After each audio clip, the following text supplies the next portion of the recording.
Well, hello everyone, and welcome to the Casual Watch Talk Live. This is our third episode, and I'm joined by some special guests today. I would love it if you could comment in the comment section if you've got any questions. But first, I'm going to introduce our guest for today. So, first off, I've got Dave from Detroit Mint. Hi, Dave. Everybody. Thanks for joining us. Welcome to Detroit. Welcome to, yeah, exactly. Well, thanks for joining us, Dave. And if anybody's got any questions, I'm going to talk a bit about Dave's new watch because I've just been reviewing it today. But if anybody's got any questions microbrand related, then definitely put those in the comment section. And then my second guest, we're going to have a few joining, but my second guest is Lee, who's a member of our Facebook group. So I'll just add Lee in. Lee, thanks for joining us. Oh, pleasure to be here. So we've got people trickling in now. So thanks to all four of you that are currently watching. And as everyone trickles in, thank you once again. Well, should we kick this off with, let's do a soft open. Should we talk about what watches we're wearing? Do you want to do a quick wrist check? Do you want to kick us off, Lee? What are you wearing? Sure thing. I have Datejust 41 on. Yeah, I love that watch. I need to... I need a Datejust in my life. My OP is stored safely away, but I think that grey dial. Yeah, it's my favorite watch right now. Can't get enough of it. Just been wearing it every day. Is that a white dial or a meteorite dial? It is a white, yeah. White dial, smooth bezel with the oyster bracelet. So I wanted something sporty, something I could use every day. Nice. And how do you find it as an everyday watch? Because you do a very labor-intensive job, don't you? You're not a desk worker. I am, yeah. I love it for every day. I haven't worn it at work. I've been using the Explorer at work. My Explorer 2, which is my everyday work watch, but I wear the Datejust for everything else. Right. And I was actually at the pool today with my kids, and it was great. It is everything I need. Do you get many people asking you about it? I'm interested. I have had a few people ask me when I'm out with my kids or when I'm just, running around in my own yard, picking up sticks after the storm we just had come through. People are a little surprised that I wear it as much as I do, but I love it. I mean, I get the watches I do specifically to wear. Yeah, that's a good point. Okay, Dave, what have you got on? Well, I was just getting off the boat, so I was wearing something pretty durable. So I have the Field, which is another one of our new watches. This is a polished bezel, turtle case, sapphire crystal with a fitted Daytona band, which is odd on a turtle type case. But we actually machined the end links to perfectly fit onto a turtle case. So, it's one I've been playing around with for a while. I decided to go ahead and make a limited number of them. So I had those. And then, of course, I always have a vintage watch somewhere nearby. And I was wearing this one around today. So it's actually I don't know if you can see it. It's a Sheffield 2-dial chronograph from probably around 1970. And it actually has a Venus movement in it, which later became the Seagull movement, which is the reason why I have this, is to play around with a original Venus movement. Right. Wow. I've never heard of that brand, Sheffield, but I know the place in England well. Yeah. So Sheffield's made a lot of. You would always see them make sort of homage watches in around 1970, and for about 5 years, you would get skin divers, rally watches, and this one being a chronograph with a Venus movement. It doesn't have a like a Valjean movement or anything like that, but it's still, I mean, it's a mechanical chronograph from the vintage that I was trying to replicate with my watch. So that's kind of the reason why I got it. Cool. And we've got another guest as well. Stephen's going to join us. Hey, Stephen, thanks for joining us. Hey, guys. How's it going? Good. How are you? Good. Thanks for having me. We were just doing our wristwatch check, so you've come in right at the good time. What are you wearing today? Today, I have on my Zenith El Primero 38 millimeter. This is the nice. one that was recently discontinued. I guess maybe 6 months ago, something like that. And yeah, it's an awesome watch. I heard a little bit about what Dave was saying, and even though it's a modern chronograph, I mean, it very much feels like a vintage chronograph, and I think that really appealed to me a lot because a lot of what I collect is vintage. So I definitely like modern pieces that have a vintage feel to them as well. So that really appealed to me with this watch. Oh, cool. Well, I suppose I'll round this out. I'm wearing the Christopher Ward again, and also I need to point out before there's any. I'm sure I'm going to get comments about this. I haven't been in a fight. It looks like I've been in a fight, but I haven't. I know I look rough, but I got like a cold sore in the week, and then I tried to grow the beard a little bit just to mask it. But yeah, it's not a. I've not been fighting somebody over homage watches or a Steinhardt or anything. It's been. I thought somebody sent you a Shinola or something, and Well, yeah, gave me a shinola in the face. No, it would at least it was a it would have been embarrassing if I fell over, but yeah, so it's cold, so I thought it was going to go. But anyway, enough about casual medical talk. Well, Dave, let's kick this off actually, because I'm hoping that this will generate some questions. I'm just going to add this to the stream, but I've just been reviewing your new Cobra watches. These are your bicompacts with the Seagull movement in them. correct. And we talked a bit about this last time, but I just want you to kind of talk through like the inspiration for this watch. And if anybody's got any questions for Dave, like about micro brands or about these watches in particular, then let us know.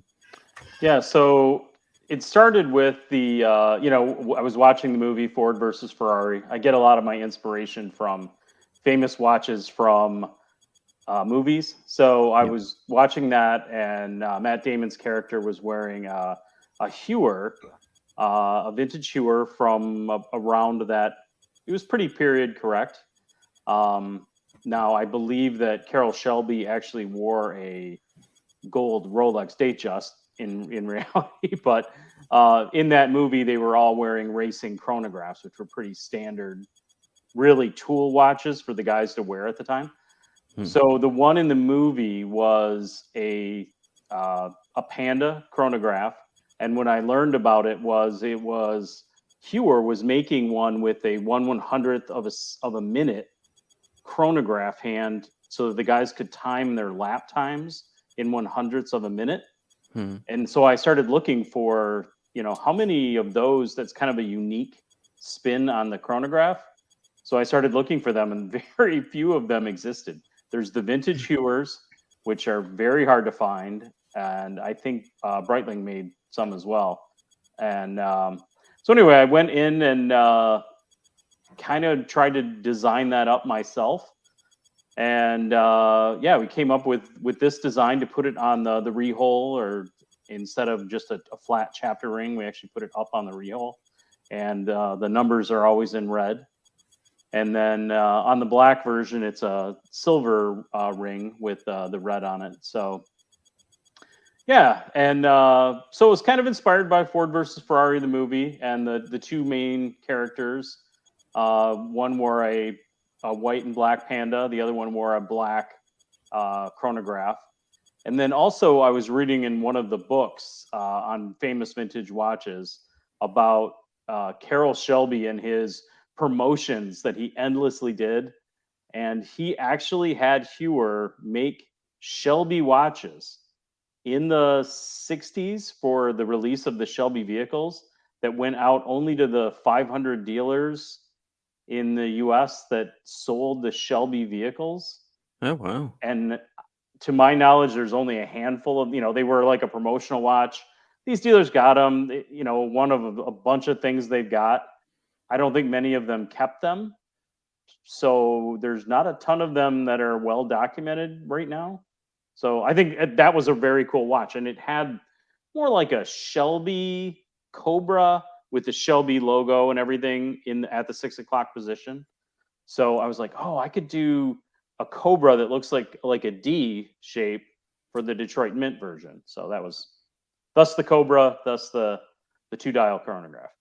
Oh well, I didn't know that about Hoyer, that they made those Shelby watches, but I suppose it makes sense because we talked about this, didn't we? About the Sears and Roebuck's Hoyers, the traditions Mhm. ones, and then Right. they made that Abercrombie and Fitch one as well, didn't they? Was that Hoyer? I don't know if they made it for him, but back then things were a lot different. Hoyer, you think about it, put your mindset back into the 1950s and 60s. These were tools. These were timekeeping tools, and a lot of what they were selling were for professional purposes. And Right. they were thinking more quantity over quality, whereas now it's kind of more of a luxury timepiece. This was a true professional's tool, and they didn't care who they sold it to. If we can pump out 500 of these with a promotional link to them, and someone will pay us X number of dollars to do it, we'll do it. They were not opposed to using different brands or marks to sell their products. So yeah, I mean, it's just a different time, and so yeah, I'm not at all surprised to hear that story that Dave mentioned. And in fact, I think I've seen a picture of one or two of those watches before. They are extremely rare, but you see a lot of co-branded Hoyers out there, and generic models. I think Lejour, in fact, sold generic Hoyers in the 1970s. So, it's just a different time. Yeah, do you know what? I wonder if I think. Let me just. I might have actually found one on here. Sorry, Dave. I know we were talking about your watches here, but we've That's gone all off on right. a bit of a tangent. But There yeah, you here's go. one. Yeah, Yeah. right. Which is Wow. that same model that Hodinkee recently reissued as well, Yeah. with that That's unusual, very date close. marker in the 9 o'clock window, and I guess it's a 30-minute counter. Very unusual design. I would imagine, these are outrageously expensive just because it's a very rare design already, and then it's got that connection with Shelby. Right. It's got to be extremely rare. And I believe Well, that one that's shown there in that image, you see it doesn't have, I don't know if you can zoom in on the image at all, but it doesn't have a tachymeter, right? Hmm. It has a 1/100th of a minute chronograph track Yeah, on and the it's a outside. 45-minute counter too. Yeah. Interesting. Again, I think that has to do with endurance racing lap timing. Hmm. I mean, Dave, on your one, yours, and I've just been reviewing mine, but how difficult was it to get the 1/100th of a minute? Because it doesn't exactly line up with the markers itself. Was there quite a design challenge to get it to line up properly or to be like aesthetically pleasing? Because you did a great job of it. I mentioned it in my review, but like you say, it's unusual to see that 1/100th of a. Right. Yeah. So what I was trying to do was get it close. So as it's tracking, you can't do that with a quartz. You can't do it with anything that's making a larger tick. But with the Seagull movement, the Venus Seagull movement, it has enough beats or ticks per second that it's slowly creeping around, and you can really see, if you stop it, it's going to stop pretty close to one of those 100ths, and then you can go from there, and then you've got a subdial, racing around as well. So Yeah. We've actually got our first question for you, Dave. There seems to be some confusion on the Venus/Seagull movement to include the Seagull store in Alibaba, where they claim to use ST21, not ST19. What are your thoughts? the ST21 is a 3-dial version of the ST19. So instead of 2 subdials, it has 3, and it looks more like, I think if you saw an Alpha Paul Newman, which is like a homage to the Paul Newman chronograph, it would be a mechanical 3-dial chronograph, which is an ST21. The ST19 is a 2-dial with no date. And does the ST21 have any other improvement? Any other differences like hacking, or it's You not? can get the ST21 with there's a couple of options for it. You can get it with the swan neck regulator that I used Yeah. on mine. And there is now a ST21 automatic. Oh, really? Oh. Yeah, which is really going to because it'll be available to micro brands, it will be something that a micro brand owner can get a automatic chronograph 3-dial for a reasonable price, reasonable being, you know, just over $100 per movement. So if you buy, 500 movements at a time or whatever, but so yeah, they're doing some nice stuff for the micro brand industry. And you mentioned when we did our interview, but probably a nice leading question from that one is that there's multiple companies that are making clones of the ST19, aren't there? It Yeah. isn't just Seagull. No, and the Seagull, it was the Red Army chronograph, right? Yeah. So that design is actually owned by the People's Republic of China and the Red Army. Therefore, anyone who is a member of the party could theoretically make that watch. I mean, the design is not owned by Seagull, I don't think. Right. So I don't Interesting. think anyone in China is going to oppose a lot of people trying to make a similar watch to that, because I think it's kind of public property. Like ubiquitous, yeah. Okay. It's like their general, what is it? The general original Chinese mechanical watch is a very generic first mechanical watch that they made in the 1950s. And it's just a generic watch, but they're going to be remaking those, or they are remaking them now. I think somebody asked me to review one of these. It's got like 3 stars on it. It's just a 3-hander, sort of goldish color. Yep. It's a really basic watch, but it's got a nice. If you get one with a nice Seagull movement in it, it's pretty nice for a regular manual mechanical watch. Yeah, okay, interesting. Steve, have you had a experience with these Seagull movements? Yeah, and I saw Todd saying hi in the comments. So I actually just had a one of the, I guess, 1963 chronographs. This is actually my second time owning it. I actually sold it again, so I've sold it now twice. I've purchased 2 and I've sold both of them. And it's not because I had any sort of issue with them. In fact, I absolutely love them. I think they are an amazing value for the money. I mean, it's hard to imagine that you can get in 2021 a manual wind chronograph at the prices that these things sell for. So, I mean, I just think they're amazing. Again, I've never had any issues with them. They've always worked fine for me. But, I've also never owned them, I would say, more than a couple of years at a time. So, I don't have maybe the long-term track record that others have had. But from what I've heard, it's kind of hit or miss in terms of the quality, and it depends on, are you getting it from this company? Are you getting it from Alibaba? Is it from the company that's actually making the movements? Is it from a company that's, copying the movements and selling them somewhere else? So, there's a lot of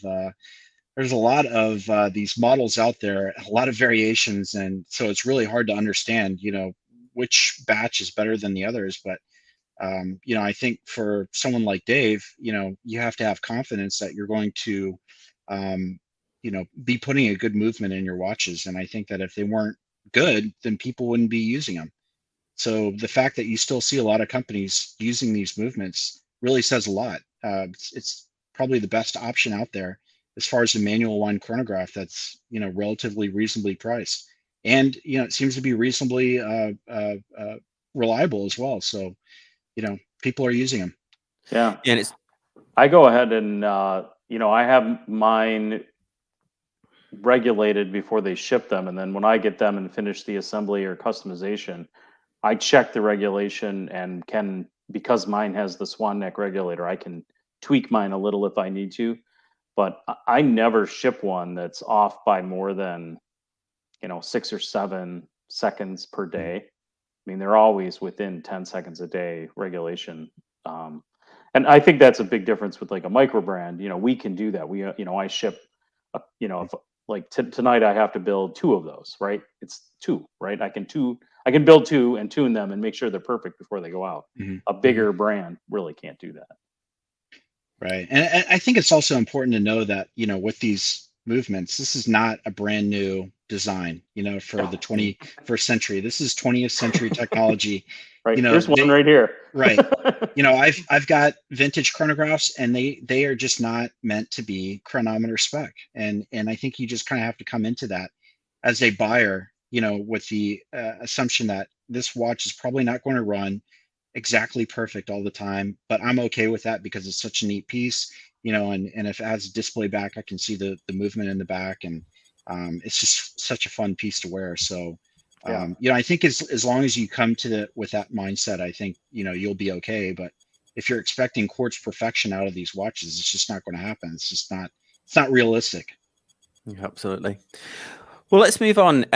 Lee, I'd love to ask you about this article that you were featured in. Yes, of course. Yeah.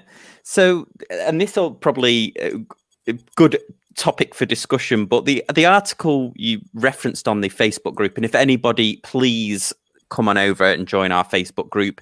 It's a thriving community, a lot of good chat on there as well. Definitely, if you're not a member already, then join up. We'd love to see you on there. Yeah, we have a lot of fun. Definitely come on over. Yeah, absolutely. Okay, well, do you want to take us through this article? So it was on Fratello's Watches. So on a very upmarket publication you were featured in here. Yeah, I had the good fortune of being interviewed by the author of the article, and he included some of what I had to say about my collection. The article itself is about the nature of collecting and different collecting philosophies and people who like one brand or collecting every complication or certain vintages. Lots of different options for how to look at a collection. And my use of the essentially 2-watch collection that I've been using this year of my Datejust and my Explorer was highlighted as an example of not quite a 1-watch collection, but close to a 1-watch collection. And then, I mean, what was the premise of the article? Was it just that there's different types of collectors, or was it that that some people enjoy just having collecting one particular type of watch, or what was the kind of premise of it? Yeah, it was looking at kind of how different personalities go about different styles of collecting, and some people, for example, like having a lot of turnover and seeing a lot of new watches as they come out, and some people like holding on to something for a long time and really getting to know that one piece, and just how different people approach the hobby, and just kind of what it says about you as a person and how you look at the hobby, and how different folks find enjoyment in this interesting thing we do. Yeah, it's like, I mean, anybody who's watched my channel for 5 minutes knows that I'm the one that the churn and sell. I like the new watches, and also with the ones that come in for review as well. It was funny, going off on a bit of a tangent here, but I just watched Adrian at Bark and Jack review. The video was something along the lines of why people dislike Hublot. And he made, I mean, it's a really interesting video, like plug to Adrian Bark and Jack, but he made an interesting comment about watch collectors, where he says the reason that watch collectors, and I'll see whether you guys agree with this, the reason why watch collectors don't necessarily like Hublot is because Hublot's made for people that want to flex their money, and that it's a brand that's predominantly bought by non-watch enthusiasts, because there's nothing like of horological significance. Can't say that. It's all to do the price. He said the price is a feature of the watch, not just the watch is the movement is the feature, or the hands. But what do you think of that? Do you think he's right there in terms of some of these like really high end luxury brands that are perhaps overlooked by watch collectors, like Hublot? Or yeah, I think when you're looking at some of the brands like a Moser or an MBNF that are higher end, that don't get as much press coverage necessarily outside of the hobby, And then you look at something like a Hublot, which you can see all over celebrity culture. I know Hublot was a big sponsor in F1 for a long time. I think people are definitely buying the status of the Hublot more than they are the quality of the watch itself. Not that Hublot isn't an excellent quality watch, but I think it's like buying a Ferrari.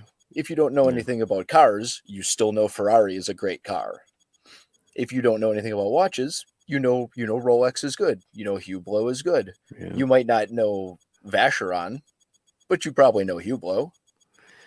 Yeah, it's interesting because one of the ones he reviewed was a Big Bang chronograph that was £10,000, so let's say $14,000 or something, and it featured a ETA chronograph movement in there, which is a couple of $100. But he was saying that that would appall a watch collector that movement was being for a watch in $4,000 price range, then it's ideal, but for that price.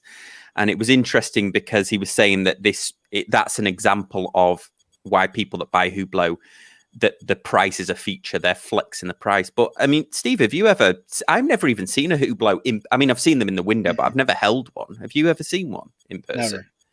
Never once. Dave, have you ever seen one? No. And, I guess to that point between the watch collector versus or a watch enthusiast, I would see somebody with like a Zenith, and I would say, most people wouldn't, the average Joe Blow at the diner may not know what that is, but any watch collector sees a guy with a Zenith on and goes, that guy knows what he's got. Yeah. That's a great watch for the money. Mm-hmm. It is. I was actually just looking at their website and their new version of the El Primero, and I was like, oh, I may need one, but. Oh yeah, God, I'm forgetting the name. Is it Chronosport? Chronomaster. Yes. Oh, it's stunning. The more I have to stop looking at it because, and I think $10,000, which is a hell of a lot of money, but I know you shouldn't say it's like the Zenith Daytona, but as it's pitted up to the Daytona, I don't know. I mean, I know why you would pick a Daytona over that, but for the money, but pound for pound, it seems like the much better option in there. Yeah.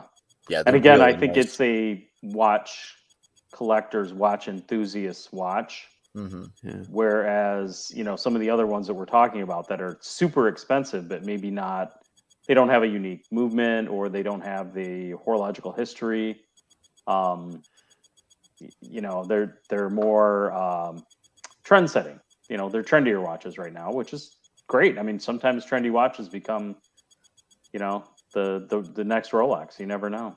Mm-hmm. Yeah, that's true. That makes me think of something like Bulgari with the Octo Finissimo, which, I mean, it's kind of on that edge of, is it fashion? Is it horology? I think they're amazing. I would love to have an Octo Finissimo in hand, but I know a lot of people consider them basically fashion watches.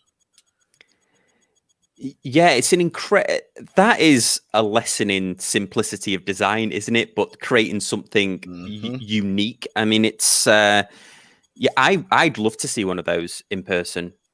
I don't know where I would get one, whether they sell them through the Bulgari fashion stores. The ones that I've been in, they don't seem to have watches, but do a couple of shout outs. So Bobby, thanks for joining us, mate. Bobby is the member of the Facebook group who is lucky enough to own every single version of the Speedmaster Snoopy.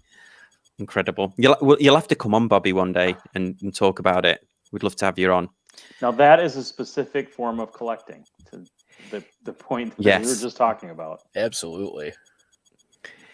Yeah, and I imagine it would be extremely hard if you to collect those Snoopy ones now, because some of them, I think there's people just chancing their arm on Chrono 24, isn't there? Because I've seen one of the versions, not the most recent one, but the previous version, where they go for like $46,000 or something on Chrono 24. I don't know if that's somebody just chancing their arm there. But, it could be, yeah. yeah. I mean, those ultra rare ones, I think, are they've just become so desirable that somebody that had the foresight to start snagging those, or that really loved the Snoopy version, let's say 5-10 years ago, you could have probably picked up a lot of the more vintage ones for a reasonable amount. Well, and that's a good point about Omega, isn't it? Because if you would have had to have liked Snoopy to buy when the first one came out, you would have had to have liked Snoopy to buy it, because there were so many limited editions. You would have been shooting in the dark, wouldn't you, if you were trying to pick one that was going to be valuable later down the line. I mean, now we know Snoopy since the first or second one, but that very first one, you probably would have had to have been as equally a Snoopy fan as, because you could have just picked. I mean, you would think that Apollo one, where it had the medallion of the engraving of Apollo, but you hardly ever see anybody talking about those. But that was incredible at the time. Or that suitcase they did with all of the Apollo missions, like medallions on each one. You never hear anybody talking about that one. Or, I mean, they're just the countless ones. Yeah, I mean, if you were a huge Bond fan, would you have gotten all of the Omega Bond versions? I never see those. They've been making the 007 version since what, the 90s? Or was it since even in the GoldenEye, 80s? was it? Yeah, GoldenEye, right? So, but I don't see somebody that has, I've got every one of the Omega Bond versions.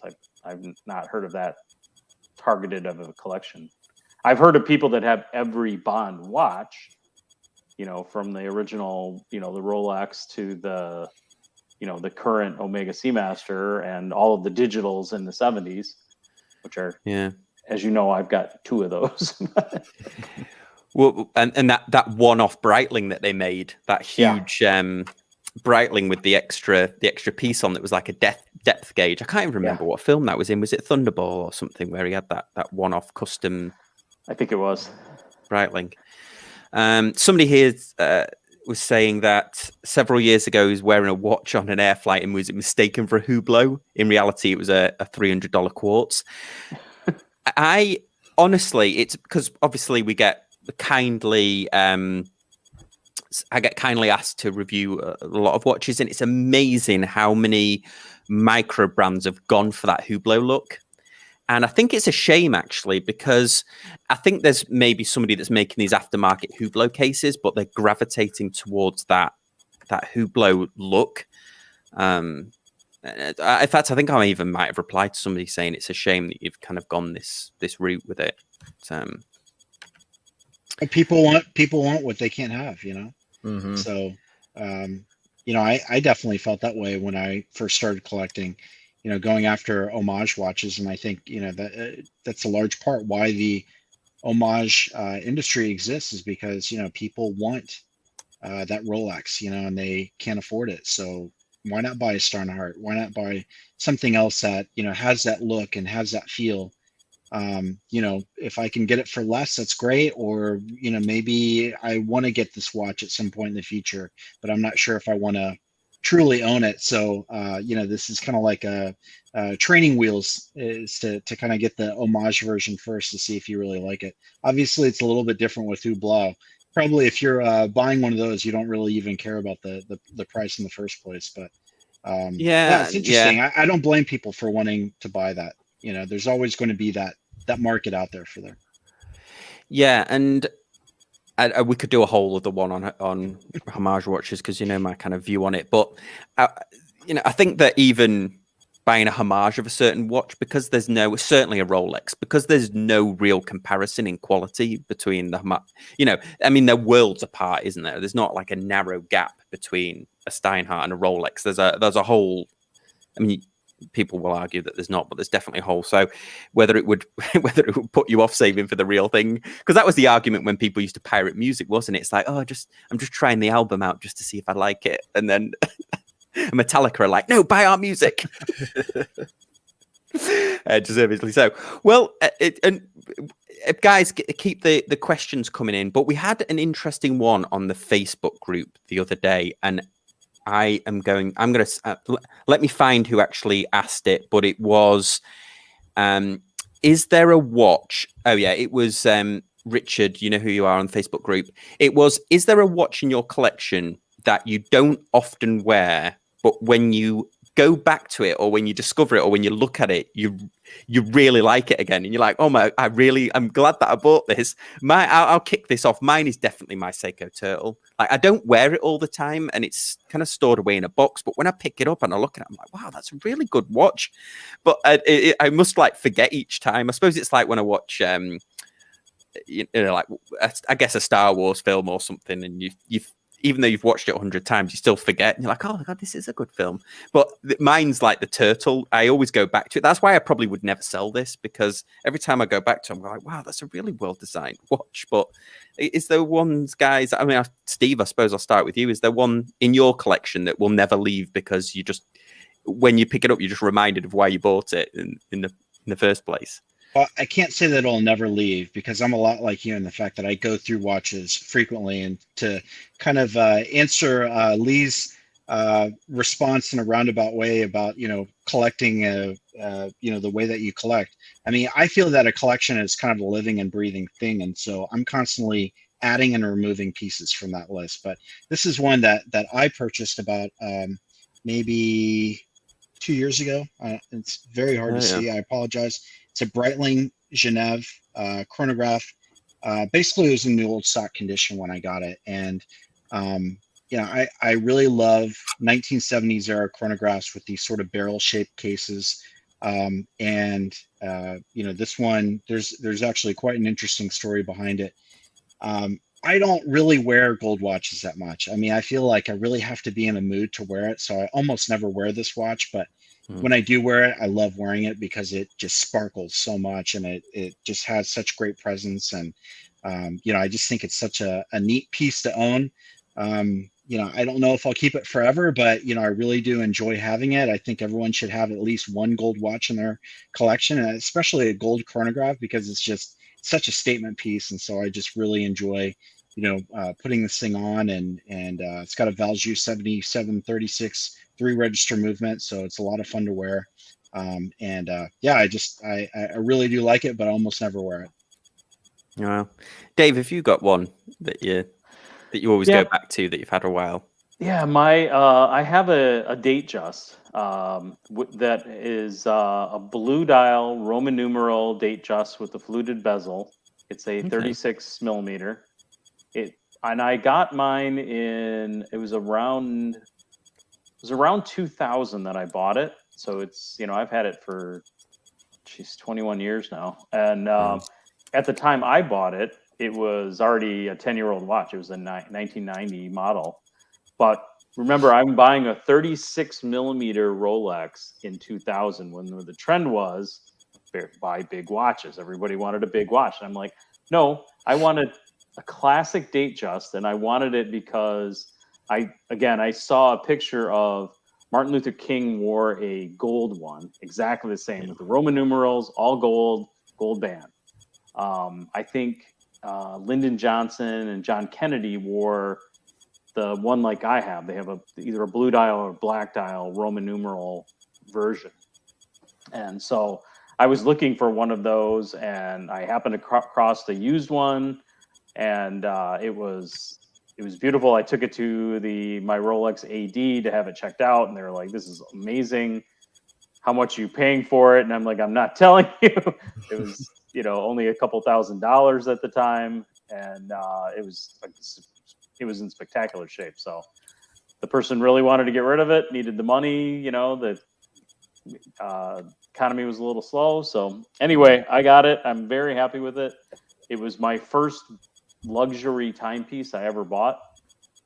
Before then, it was all Seikos and fashion watches. So that was my first real luxury timepiece, and I love it. I just wore it last week for a business meeting, and I just find that when I put it on, I'm like, yeah, I did really good buying this, and it was a kind of a celebration for me of a big business deal. So it's one of those things that has meaning to me and a memory for me. So that goes a long way for me, the nostalgia of collecting. Yeah, absolutely. Well, Lee, is there one of yours that you've And I know you're down to 2 watches now. But Yeah, I don't. I would say for me, it's not a specific watch, but a brand. Swatch. I actually oh yeah, yeah. just picked up a U.S. Olympics swatch on clearance from after the Olympic Games. I love Swatch. They remind me of my childhood. I remember being a little kid and my cool older cousins getting swatches for their birthdays, and it just they're not fancy, they're not expensive, but they just give me a lot of joy. And It's hard to own just one though.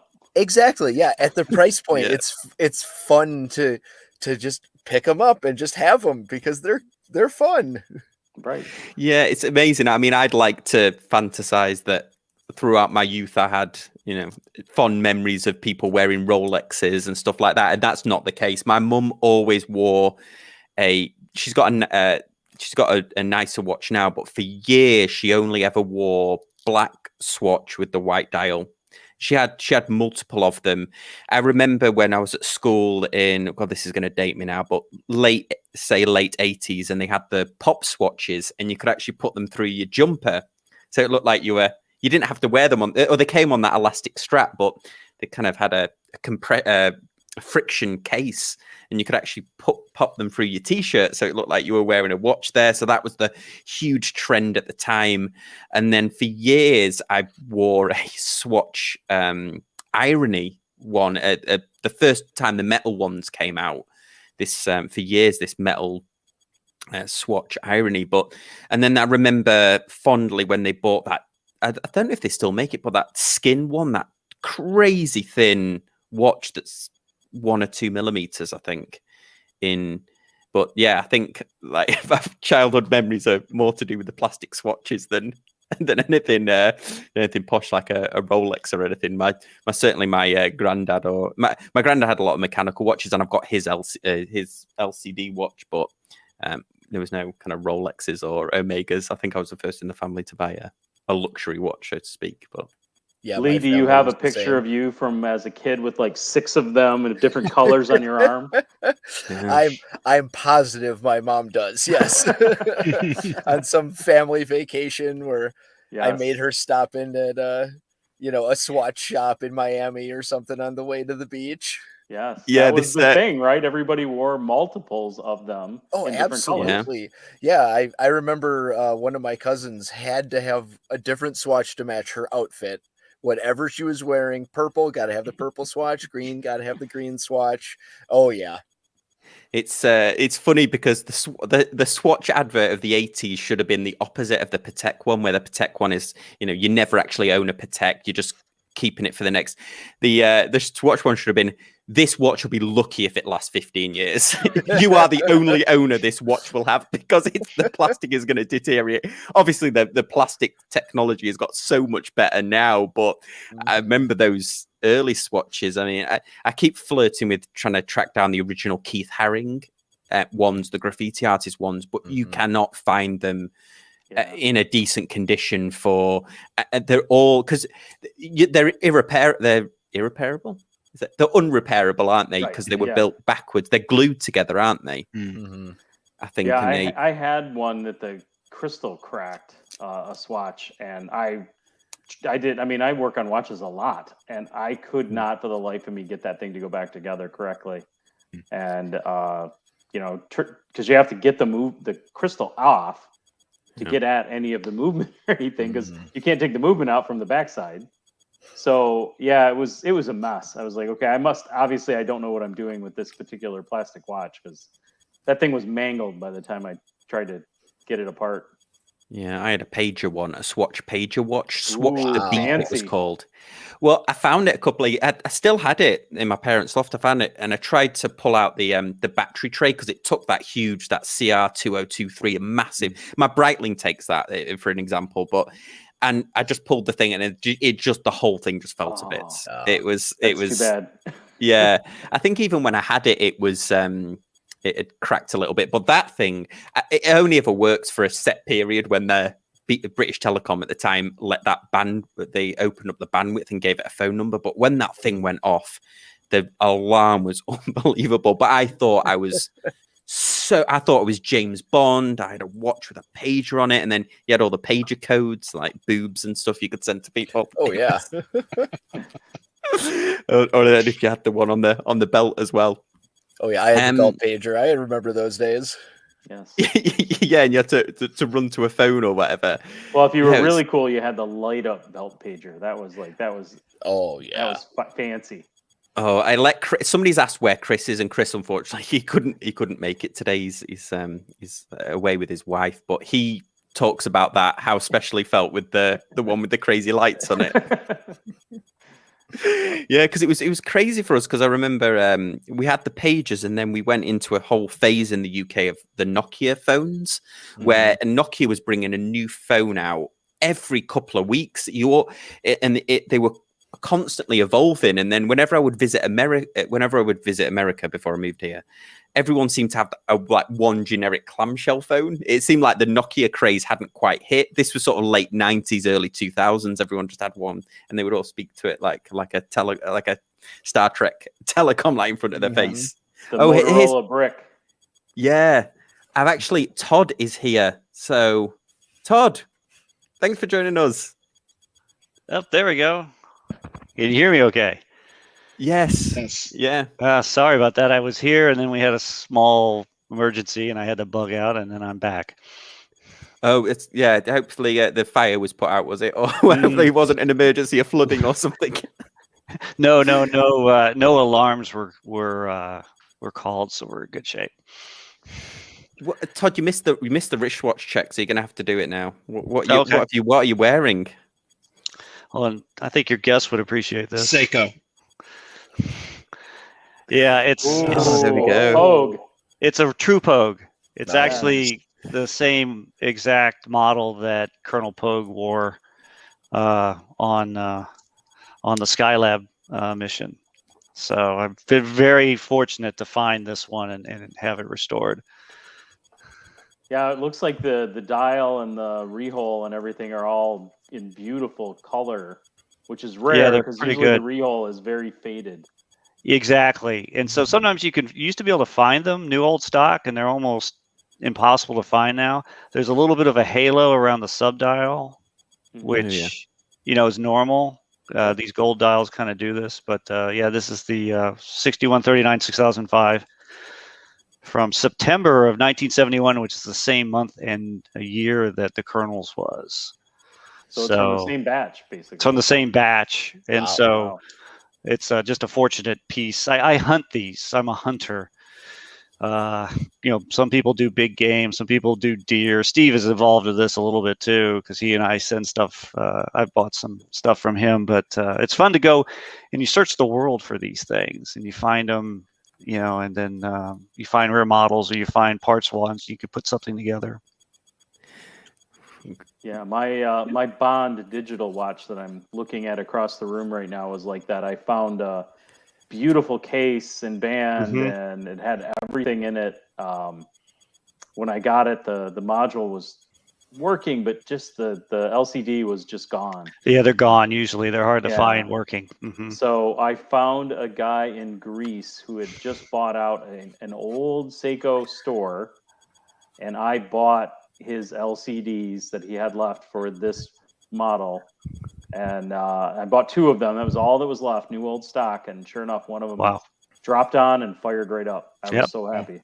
That's fantastic. That's a great watch. It's a very rare watch too. It is a very rare watch working. Yeah, it's a phenomenon, isn't it? Like in a world where everything is so easy to buy online now, it seems like as watch collectors we seek out that pain of not being able, if there's something we can't find, we lust after it more. Like, no, I need the pain of really searching for something. And then Todd, the other question we had, which was on the Facebook group, was: is there a watch that you own that you will never get rid of because you forget how much you like it, and then you'll go back to it like weeks or months later, and you're like, oh, I really actually like that watch. Like, why don't I wear it more? Oh. So what were the other select? I have some of my watches in my case in front of me. Hold on here. Well, I started off with the turtle, and then I got top trumped by everybody from then onwards.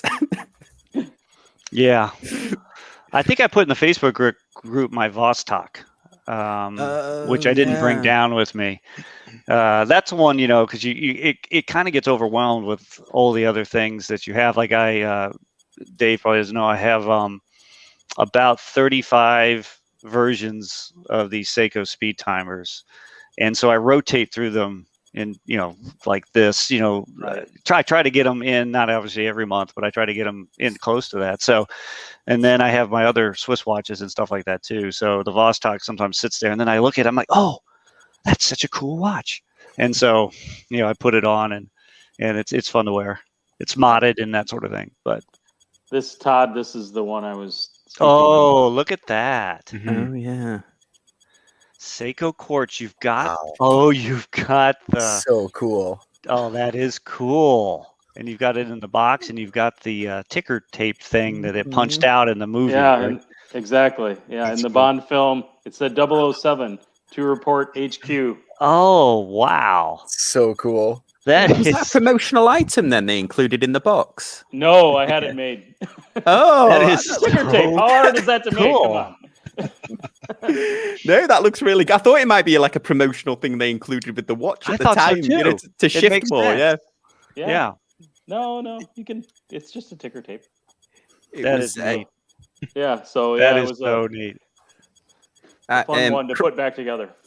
Yeah, Chris and I made a comment on the normal show, the Casual Watch Talk show, the other day about a Casio F100, I think, that they'd reissued, and I need to apologize to everyone because I said I would like this. I said I don't like it, but I'd like it more if it was tied to a movie, and everyone's like, "Yeah, dude, it was in Aliens." Right, it was. Yeah. So Oh, suddenly now I like it, but you just totally reminded me of it, Dave, because I made a comment like, "Oh, I wish it was like a prop watch," and everyone's like, "Yeah, Yes, it was in Aliens." Yeah. I've perjured myself. I've apologized to the masses.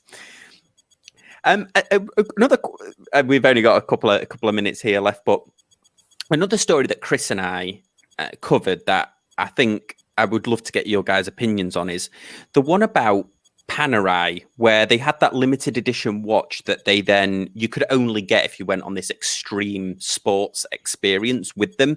You got hand selected, you got the watch, and then they took you on this like rock climbing adventure. And apparently they've done a couple. Now, as watch collectors, we love the idea of a watch that has a special meaning to it, or perhaps that was involved in. Todd, prime example, your Pogue there was involved in a historically significant event. What do you think of Panerai almost forcing that experience? Like they realize you like to have an experience, so they're forcing not forcing it. You selected, but they're tying the experience to the watch. It's not something that you've experienced alongside the watch. What do you guys think of that? Think it's a good idea, or? I always say that a collectible is something that was meant to be a utilitarian item that becomes desirable for some reason, cultural significance, or tied to a historic event, or it just nostalgia brings it about as being collectible. Those items that are released as collectibles rarely ever are actually collectible. Yeah, I was watching something on the Beanie Babies phenomenon and how it all just completely tanked. Like everyone was crazy about it. But the Panerai question, I mean, Steve, have you got it's funny because when you mentioned that, I immediately thought of the Martin Baker limited edition, I guess, that Vermont has. And I think that's a really cool thing, so for everyone who doesn't know, or for those of you that do, if you are in a Martin Baker ejection seat, they make ejection seats for aircraft, and you get to use it, you actually eject from the plane, Vermont will give you one of these watches. So that's a watch directly tied to an experience, but not necessarily you wearing the watch at that particular time. And I think that's really neat, because they don't sell this watch to the general public. It's something you can only get through this experience.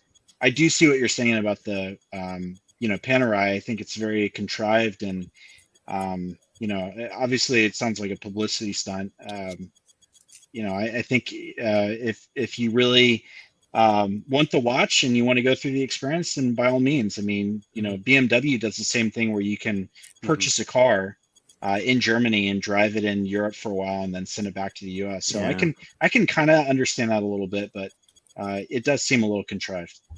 Mm-hmm. Yeah, it feels to me almost like you're paying for this trip, and they kind of throw in a watch as like your gift on the way out. I guess for me, it'd be like the equivalent of like going up Mount Everest, and then when you get done, they hand you a Rolex Explorer. Yeah. It doesn't really feel special to me. It feels contrived, like you were saying. It feels like the experience is made so that they can give you this prize instead of letting the experience naturally happen. Yeah, that was my view on it as well, actually. I don't know, Todd, what do you think on that? Yeah, I was thinking Steve's point too. I was thinking like my uncle bought a new Corvette, and you get to take it out on the proving ground, and I think Chevrolet has it somewhere in Kentucky. I'm trying to remember where it is. You pick it up there. Bowling Green. Bowling Green, that's right. Thank you. Yeah, Bowling Green. You get to do this, and they do this whole tour thing with it, and it's a pretty cool experience. But the experience was the car was part of the experience. Obviously, it's the nature of the experience. I think to your point, I think it's a little contrived. They're trying a little too hard, I think, with this, although evidently they seem to be successful, at least in terms of selling these very expensive vacations that you get a watch out of when you're done. But yeah, I'm kind of the same thought process, I think, as you guys. Yeah, Dave, you similar? You think along the same lines? Yeah, I just think it's not really a collectible watch because it's purposely built to be a collectible, and those things never are collectible. I think the experience, if you love doing those things and you get a watch out of it, that's cool, and that watch will be a great memory for you of the event. But does that make the watch any more valuable? No, absolutely not. Yeah, it makes it more. But the one, I think I read the one that they did do, which I thought was in keeping, was they did a training experience with the Marine Militare, the Italian Navy, which is kind of in fitting with what they want. Well, let's just finish up with a couple of questions here. So Bobby's got a very important question here. He's saying Ridley's Aliens or Alien or James Cameron's Aliens. Ooh, Ridley. Yeah. I think Alien is a better movie, but I enjoy Aliens more. I enjoy Aliens. When she's in that mech at the end, I mean, that's just, that's cinematic gold. That, yeah. And I'd love one of those Seikos, actually, the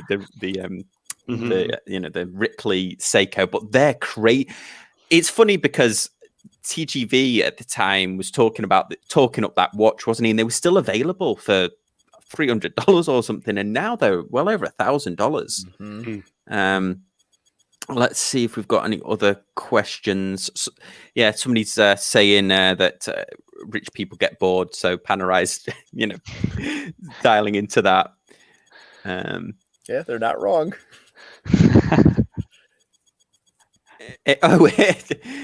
Here you are. So, not so obvious watches. Is it possible to sell a new watch in 2021 with a story that isn't contrived or a history or backstory? That's an interesting one. I think you're right. It is. Anybody want to jump on that one?